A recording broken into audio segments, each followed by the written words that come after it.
हाय, तुम्ही जर weight loss करत असाल ना, तर हा व्हिडिओ तुमच्यासाठी. ज्यावेळेस आपण वेट लॉसला सुरुवात करतो, तर सगळ्यात महत्त्वाचं म्हणजे काय, का तुम्हाला दिवसभराला ॲक्टिव्ह राहायचं आहे, तुम्हाला दिवसभराला एकदम फ्रेश राहायचं, टवटवीत राहायचं आहे, कामात एनर्जी पाहिजे, तर तुम्हाला ना तुमचे योग्य हार्मोन्स तयार झालेले पाहिजे.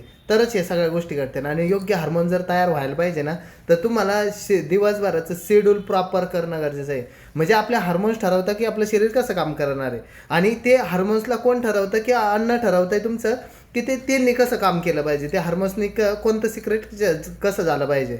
तर त्यासाठी ना तुम्हाला शेड्यूल कसं आहे तुमच्या शरीराचं, तुमच्या लाईफस्टाईलमध्ये काय बदल करणं गरजेचं आहे का, हे आवश्यक आहे. जोपर्यंत तुम्ही हे करत नाही ना, तोपर्यंत तुमच्या वेट लॉसला काही फरक नाही पडत. वेट लॉस होत नाही, फॅट लॉस होत नाही, मसल गेन होत नाही, त्याच्यानंतर एनर्जी पण बूस्ट होत नाही, आपल्याला टवटवीतपणा, तरतरीतपणा हे पण वाटत नाही. तर कधी पण आहे ना, वेट लॉस करायचं ना, तर सगळ्या गोष्टींचा विचार करायचा, जसं तुमची हॅबिट, लाईफस्टाईल,